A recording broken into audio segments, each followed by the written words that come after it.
Good morning, everyone, and welcome to the Ministry Media Podcast. I'm your host, Ivan Fulyun, and I am a media coach for pastors, ministries, and coaches. And I help them to get their message to its intended for, building the media channels for it to get there, and then engaging and serving communities. And this is part of the ministry, is to interview great people like we are going to do today, talk about media as a tool for ministry, preaching the gospel, etc. And I have a great guest with me today. We're going to do a great case study and a story that happened about a year ago. Good morning, Lyle. How are you doing? Good morning, Ivan, right? Am I saying your name correctly? Correct. Thank you. Good morning, Ivan. I'm doing real good. Thank you so much. It's a real privilege to be on your show yet today. Thank you so much. It's an honor to have you. And, it's been a long time coming. I've watched this video a couple of times. As if you go read the comments of this video, you'll hear other people also say they've watched it a couple of times because it's just such a great piece of work that God has used to work through. We're going to talk about the results of that and how that's working, etc. So let me quickly set it up. About a year and a month ago, August 2020. Yeah. Let's just paint the picture. We were literally still in a lockdown. We just got eased out a little bit. We went back into lockdown in December. So the environment was grim. It was difficult. And I'm sharing this environment in the context of this because I think that was a perfect time for God to use you and sharing this message. So as I'm going to share this video, I want people to keep it in the back of their minds, just the context and the timing of what happened here. We don't wish misfortune on anybody, but what happened to you and what you did in that time. And I don't want to use this as a teaching moment. What you did is you took misfortune. You did what scripture tells us to do, and you did it publicly. And I believe it was a great piece of ministry media. I always teach, some of us have the privilege to be in ministry and we create content like this and we're able to do videos and maybe have a pulpit ministry, an itinerant ministry visiting other countries or other churches, etc. But I believe you've given us an example of what God can do when we make ourselves available for Him to use us. What Lyle did is just to give the backstory. This video that we're about to show you, Lyle did this video 2 days after being hijacked. I'm not going to tell the whole story because I want people to just hear what happened in the actual video. But I always share with believers, Lyle, that, we have a responsibility and a great opportunity to use all the tools that I believe God has created. I believe He's raised up Mark Zuckerberg and all the guys on YouTube and all these guys. He's raised them up to create these platforms for us that I believe is a tool today for us to share the gospel. And what you've did and what I want to honor you with today is that you went and you said, listen, here's an opportunity. Let me use, like the scripture says, use something that was bad and use it for good. And you went out and you did a public video on Facebook, on your personal profile. And I will tell about what happened after we screened this video. So Lal, if you'll allow me, I'm going to play it for the audience real quick so they can see what you did. That's perfectly fine, Ivan. Hey, God bless you, everybody. This is your boy Lyle. As you all know that I've been through a pretty hectic time. About 2 days ago, where my car got hijacked, and I got shot in my chest, where the bullet passed right through, missing my heart and missing my lung. And I can sit here in front of you today, healthy. I'm in pain. I'm in pain though, especially at night because it's super cold. But I'm healthy. I'm good. I mean, I took a taxi, a Uber, a Bolt actually, to the police station earlier, and I was able to walk down the street and like.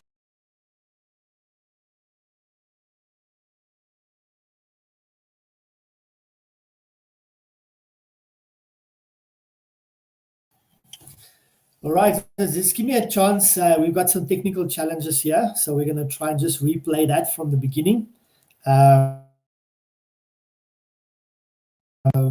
Just give us an opportunity to replay that because I want you to hear and see. Hey, God this bless you, whole everybody.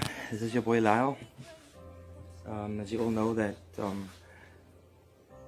I've been through a pretty a pretty hectic time. You know, about 2 days ago, where my car got hijacked, and I got shot in my chest, where the bullet passed right through, missing my heart and missing my lung. And I can sit here in front of you today, healthy. I'm in pain. I'm in pain though, especially at night because it's super cold. But I'm healthy. I'm good. I mean, I took a taxi, a Uber, a Bolt actually, to the police station earlier, and I was able to walk down the street and like everybody else, you know. But it's nothing that I did that made me, or that has given me the opportunity to be able to be healthy and to be strong and to be at the place that I'm at in my life right now. I think the true miracle about my story is not the fact that I survived the shot. The true miracle of the story is that I was able to gain a different perspective as to who God is in my life, you know, and how God has allowed the situation to draw me so much more closer to Him and to bring me to a point of humility in saying, man, you know what, my life is really not in my control, so no matter what plans I have, God's plan will always prevail. But but my reason for making this video is I wanted to see if I could get the opportunity to speak to the guys that robbed me. Of course, I'm very upset, and because I'm hurt. Of course, I'm disappointed, and because if I should tell you a piece of my life story, is that I used to be a heroin addict for a long time. I was a drug addict, and everything that comes with it, I experienced. You know, being on the streets, doing the bad things, and not having finances to be able to fulfill responsibilities and duties and stuff. And I had to fight to get to a place where my thinking capacity could be, or where I've had to learn to value myself. And I fought hard to do that, man. I fought really, really hard to be able to get myself to that place, and I was able to buy myself a car. You know, I was able to buy myself a car, my first car. It was a Hyundai Getz. It's a good car. And you guys, if you can hear me as the sound of my voice, you came and you took that from me. You took it from me. And you nearly, and in the process, you nearly took my life. I want to show you what my clothes look like. I want to show you. You see here, the blood over here, and this little hole here. That's smack bang in the center of my chest. Right in the middle. Right? See shit. Also, right in the middle. Right in the middle. See there? And lastly, the top that I had on, because it's super cold. You'll see that there's a hole right here as well. And when I looked at this, right in the middle, and when I looked at it, and I really dawned on me the seriousness of what could have, of how different this thing could have ended up. But yet God gives me a different perspective, and I want to let you know that I forgive you. I forgive you. Why? Because God brought my life to a place where He had to forgive me for all the wrongs that I did. So who am I to judge you for shooting and robbing from me? So I just want to let you know that I love you, bro. I wish I can meet you. Maybe we can have a coffee one day. I don't know. But I want to let you know that I forgive you. I have this hope that that one day, just one day, that God will allow us to cross paths one day, and that you will share your testimony with me one day about how you heard this message and how God was able to move your heart and touch your heart to such an extent where you also decided, you know what, that you need to make a change as well. You're not perfect, bro. You and I, we both need Jesus. So I pray to be encouraged, okay? His mercy, my life.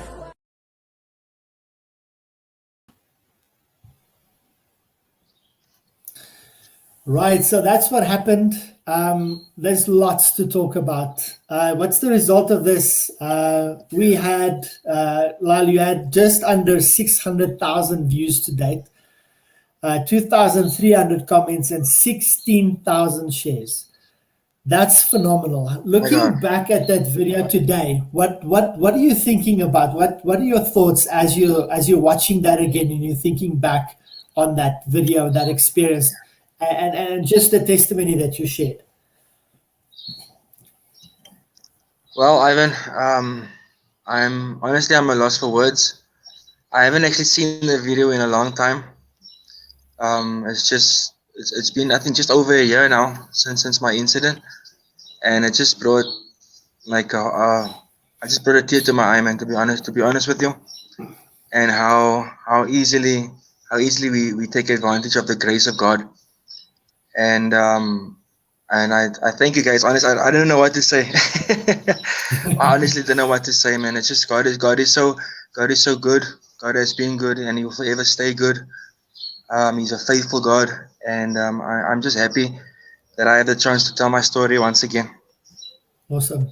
I want to focus on this actual media production, this piece of content, everything around that. I want to talk about why you did it. I want to talk about the behind the scenes, the production of that, and so on, and also the results of that. Let's start with, why were you moved to do this video? Why did you do this video? Did you feel a calling to it? Just what made you put your phone down and start recording? I was, to be honest with you, Ivan, I was very upset. When the incident happened to me. There was no sense of forgiveness in my heart, to be honest. Before that, in my mind, I was holding grudges. But at the same, when I was sitting there, me making that video was like a breakthrough for me. It was a breakthrough for me in a sense of, because I remember how God had forgiven me. Because I also came from a messed up life, stealing, manipulating, robbing. I was a heroin addict for a very long time, and everything that came with that package, I probably experienced. I've been to Paulsmoor prison. I've been locked up. I've been beat up. I've been shot at different instances, and I came to a victory home called Victory Outreach in Cape Town. And when I went into that home, I met Jesus. And look, I wasn't looking for Jesus at the time. When I got saved, God came and He found me. And I had just the most beautiful encounter. And all I know is that I was forgiven. I was forgiven.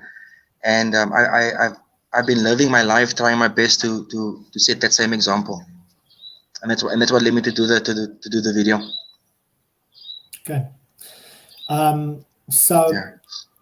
want to believe that, there's so much that happened in that video.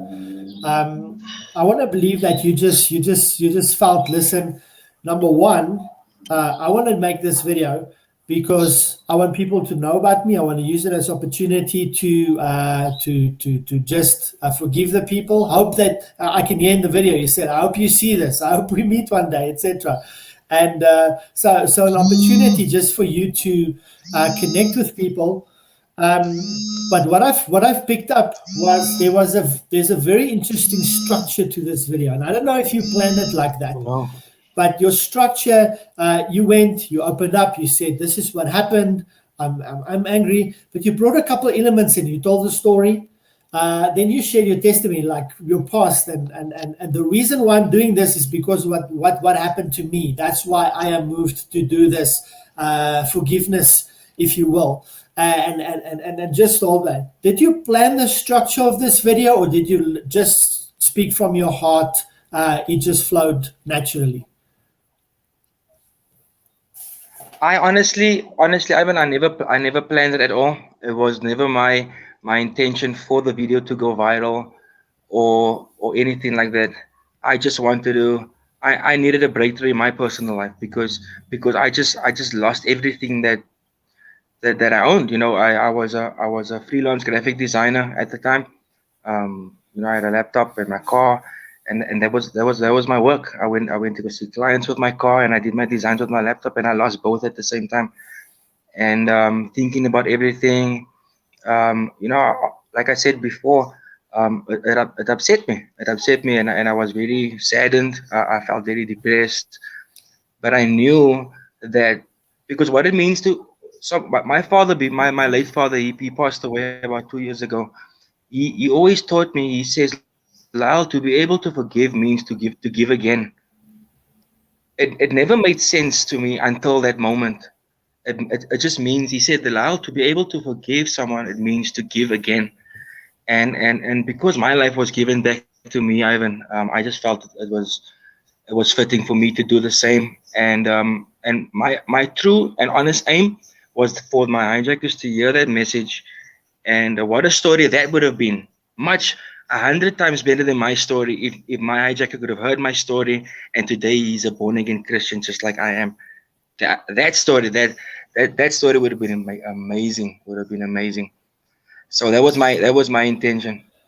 Well, it's not over yet. We don't know if they didn't hear it. We don't know, and maybe one day when you get to heaven, you'll find them and they'll say, this video did something amazing. Before we talk about the video itself and the feedback and so on, I want to talk about the production of this video. Obviously, you put your video up right, really simple, but I can see that you did some editing on it. So what I can pick up, and you can correct me, is there's a kind of a banner in the beginning. It's just say, this is your name, and at the end it says, God bless you. So there's some banner work. I can hear music in the background. So did you push this through an editing program? Was it somewhere on your phone, or did you do it on your computer? What was the production process here? The app that I used was InShot. It's a very basic video editing app that I used on my phone called InShot. I just messed around with it as far as putting a backtrack to the video, and then obviously adding the captions and the headlines and the titles to it. Yeah. And then did you have any editing experience at all, or did you, like you said, you just played around with it? Did you know the elements that's needed? Because obviously it was successful, because I mean the music moves you, and then you're telling the story and so on. Back then, did you have any editing experience? Did you know what to do, or did you literally just play around? I'm the kind of guy that watches and learns. And also, if I'm allowed to say this, I'm a guy that copies and pastes things. If I see other videos being made or so, Yes. and because I come from a background, I can draw. And I've studied I've studied technical drawing for a long time at school as well. And I think I have a little bit of a creative side, and I'm a self-taught graphic designer. I won't call myself that as of yet, being a graphic designer, but I'm self-taught. I've used the likes of Corel Draw, Photoshop, etc., etc. But I think having that a little bit of experience also helped me, and a bit of the know-how of what to do and when to put what, and that type of thing. Besides all of that, I think what we can learn from you is, listen, if I have gone through an experience, and like the scriptures say, God can use this for good. Even if I just, what we always say is, believers have a huge opportunity. right now that they can make an impact in the world. And so I can literally go and, like you did, just put your phone up, record a message. I can even go live and I can live stream. You could do that with Facebook and YouTube, etc. You can live stream right away. Like right now, we're live streaming, and you can just go and share your testimony. And what I want to encourage people with is that that's what Lyle's done. He's taken his phone, put it down. Yes, he did some editing, but as you can hear, he used an app that was on his phone, and it was really easy to do that. So if you want to make your video smart, it's not that difficult. You could literally just play around and boom, there you go. And look at the results. 600,000 views, lots of comments, shares, etc. Lyle, talk to me about the result of this video. What happened afterwards? Did people call you? Did you get feedback? Did you get inboxes from people? What was the effect of this video on people's lives?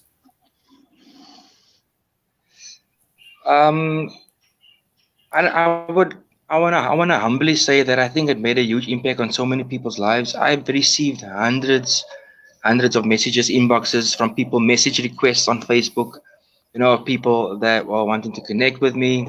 They wanted to meet me. A lady actually called me from New Zealand. She called me and she said, "Lau, you don't know me." She called me, like, straight to my phone, to my landline number. She said, "Lau, you don't know me, but I just wanted to let you know that your video is going viral here around in our community groups here in New Zealand." And I was, Wow. and I was honestly, I was just really, really blown away and really humbled by the experience. And I just received so much love at the time, which I felt God probably felt it was needed. God felt it was needed for me to receive all that type of love. But never for one moment did I allow it to get to my head or anything like that. Or Yes. I was just grateful that I could be a message to so much people. Because even if I can forward you the messages after this live stream, you can see so many people said that their lives were changed. So much unforgiveness that they were holding for years. When they heard my story, they were able to let it go immediately. Wow. So just by making one video, by the grace of God, and I was able to influence people in a positive way. Glory to God. Awesome. Let's work on the testimony part a little bit. Tell me a little bit about, there wasn't a lot of detail in the video itself. So you were in your car when you were hijacked. Where were you going? Where did they catch you? Yeah. What happened there? Okay. What happened was that night, I came from a friend's house.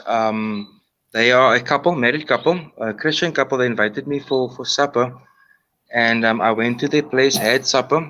We ended off the evening. I said my goodbyes, and I drove home.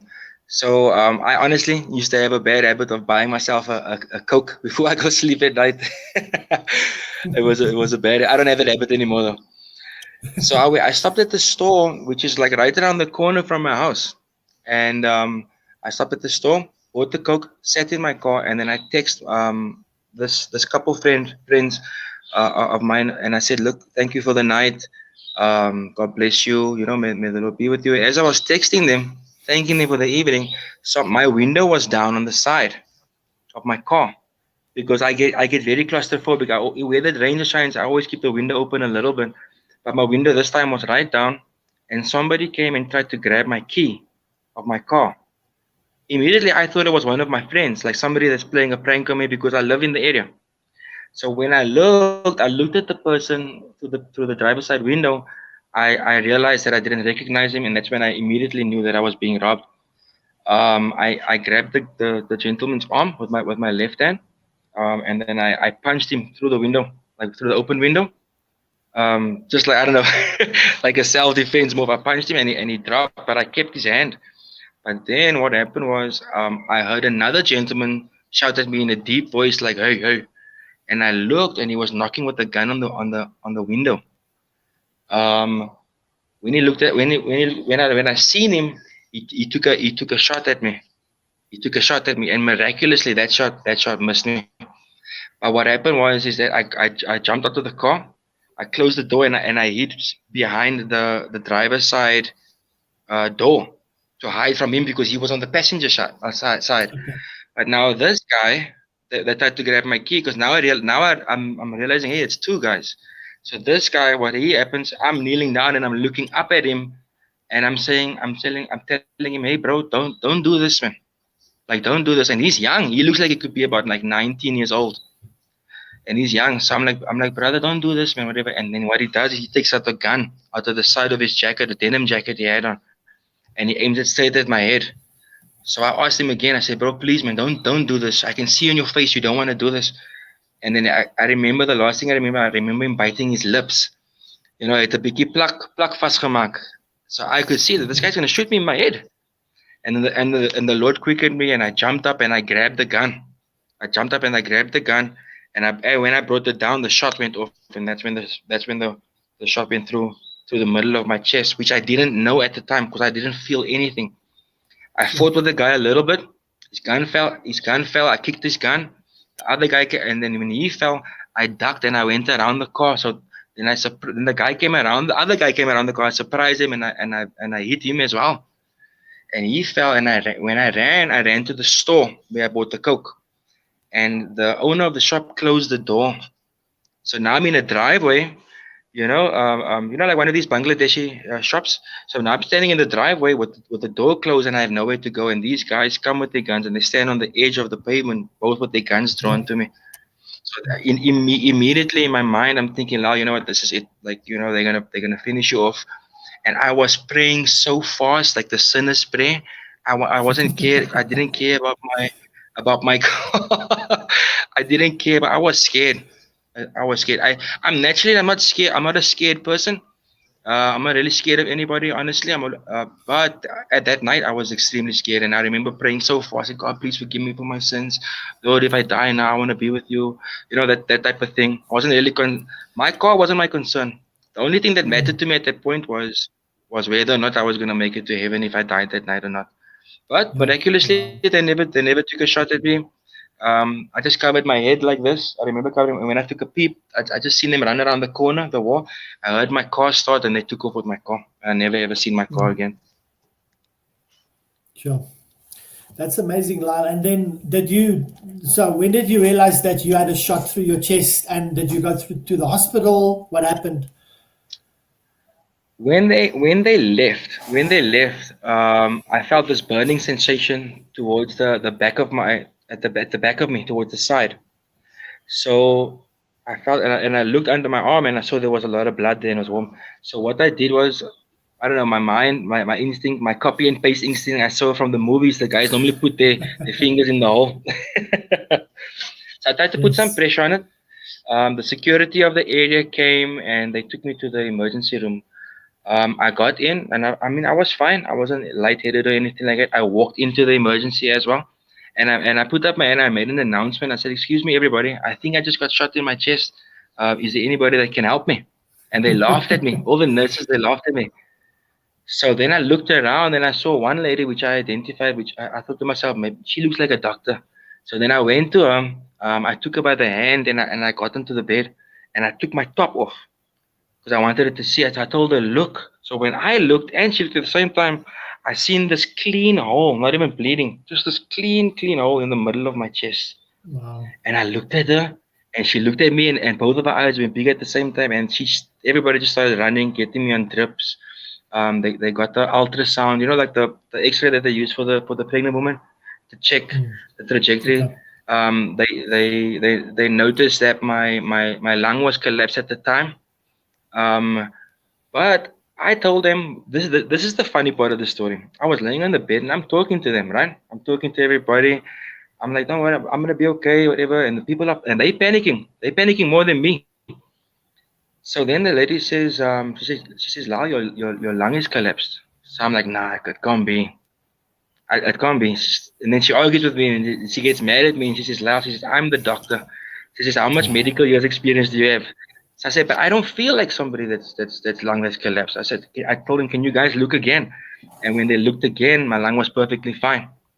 My lung was perfectly fine. I think I coughed up blood like twice or thrice. But then after that, miraculously, it was fine. All they did was they never even put stitches on it. I was so fine by the grace of God. They just took 2 swabs of cotton wool, put it on the entry wound and the exit wound, and put tape over it, Yeah. and sent me home that same night. Can you believe it? But the doctor says this. The doctor said this. The doctor was a Rastafarian guy. Guy, he had dreadlocks, and he had Yeah. his specs and stuff. Very nice guy, very very nice guy, very friendly.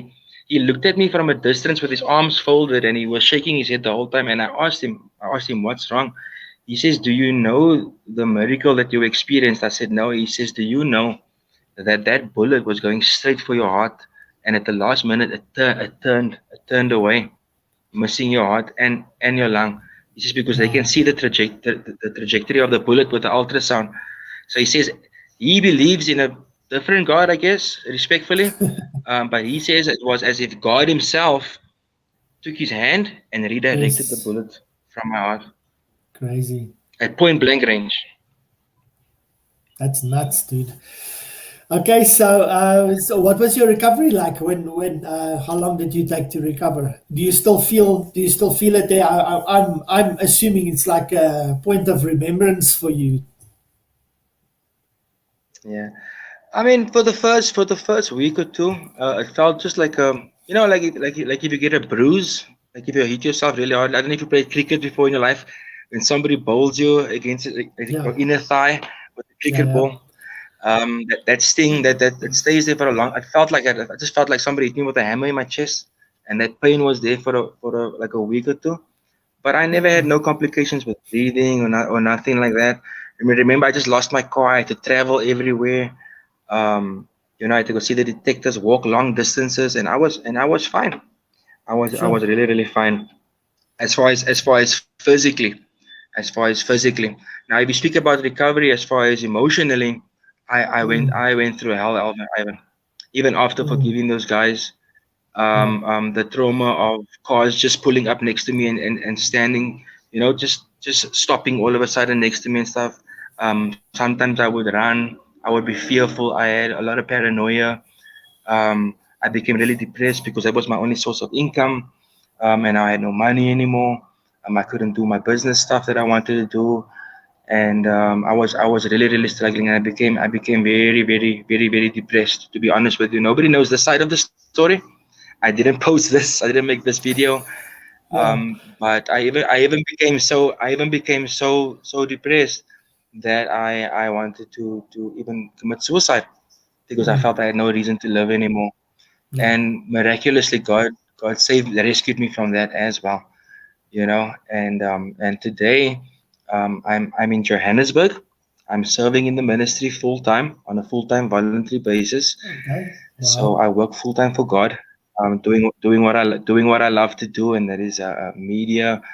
I do online streaming like yourself as well for our church services with Okay. OBS. I also get the Mm, privilege to be able to teach other churches to do so as well. And I do everything free of charge. Yeah, free of charge. wow. Awesome. So Lyle, what has happened in between? Did you get a new car? How are you getting by these days? Man, I guess Bolt. I Okay. take a Bolt or in driver or whatever, or I catch a ride with my pastor. I'm actually living with my pastor here at his house here in Johannesburg now, Awesome. in an Awesome. area called Helderkruin. So yeah, the fight, like I said, I work full time in ministry, so I don't earn a salary. So the finance aren't always there to travel and take bolts and stuff. But I get Mm, by, I get by. I get by the grace of God. And yeah, I'm just privileged to be alive, to be honest with you, and just to be able to share my story again with you guys. awesome. Thank you, man. Lyle, so I'm assuming that you've got a side hustle. You told me you have a graphic design that you're doing. Where can people get a hold of you if that's what they want to do? Tell us a little bit about that. Okay. If they want to get hold of me, I do have a Facebook page. I gave my page a little name because my name is Lyle, and it's French for an island. So the Latin word for island means insular. So I chose the word Insular Arts as a graphic designing page. So it's called Okay. Insular Arts Graphic Designing. You can obviously like, follow, and share my page if you would like, on Facebook as well, or you could just simply reach me, or send me a direct message on my personal page, Loud Europa, on Facebook. And if you would like, I don't mind giving my number as well. It's 060 44 55 833. That's 060 44 55 833. They can get hold of me that way, and I would love to Awesome. connect with them and see what I can do to Awesome. help. And if you're international, obviously replace that 0 with 27 plus 27, and then you could reach Lyle. Yes, yes, Lyle is passionate about media, as you can hear, graphic design, etc. And Lyle, I yeah. think I want to set up some business meetings with you to see how we can work together. I love what you've done. I love what you're doing. And I think that'll be great. Tell us a little bit about your the church where you're at as well. What is that called? Okay, our church is called Victory Outreach International. We have about, I think, close to over 500 branches all over the world. Our church started humbly in 1967 with our founders, Pastor Sane Wow. and Julia Gonzoni, that they felt the call to start a church for drug addicts, which was very unheard of at the time. And they went ahead with what God promised them, and they started the church for drug addicts. And today we are a movement all around the world. And I get the privilege to serve in but one of the churches right here in Johannesburg. So our church is called Victory Outreach Johannesburg. We do have a recovery home, which is like a rehab, which we call Victory Homes, right there within the city. And we also have a fully functional church. And just to make it clear to everybody, no, our church is not a drug addict church. We do believe in reaching the down and out, but also the up and out. We are a fully functioning church, and we are a church of quality. I would like to say quality. I would like to say, and we strive as much as other churches to do our best to change the world. And yeah, you can also follow our page, Victory Outreach Johannesburg. You can follow our page, like, comment, follow our services. We do stream on live our services on a Sunday morning at 9 a.m. And so you guys feel free to jump on with that as well. Amazing. Thank you, Lyle. It's been an absolute honor for me to spend time with you today, to hear your story.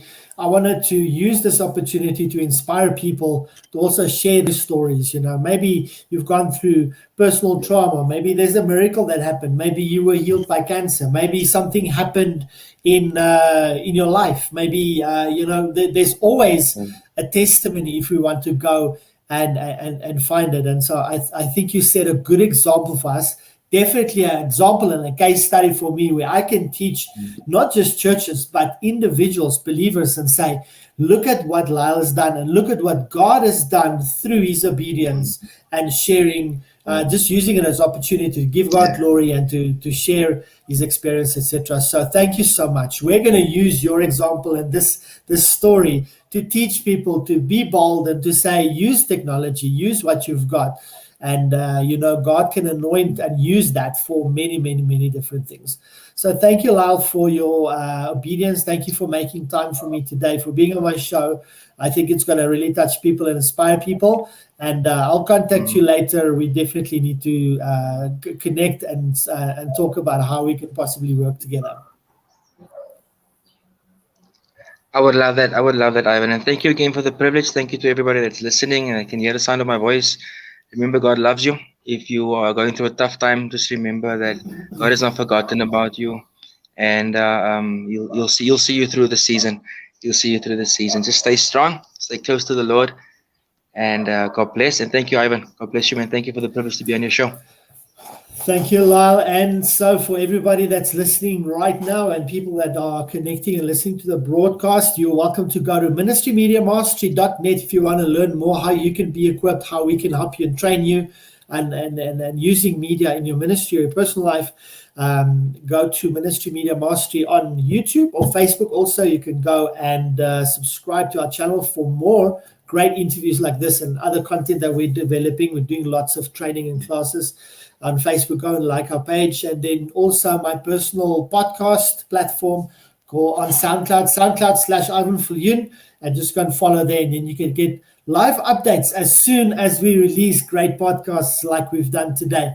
Thank you so much for everyone watching. We'll see you again next Friday at 11.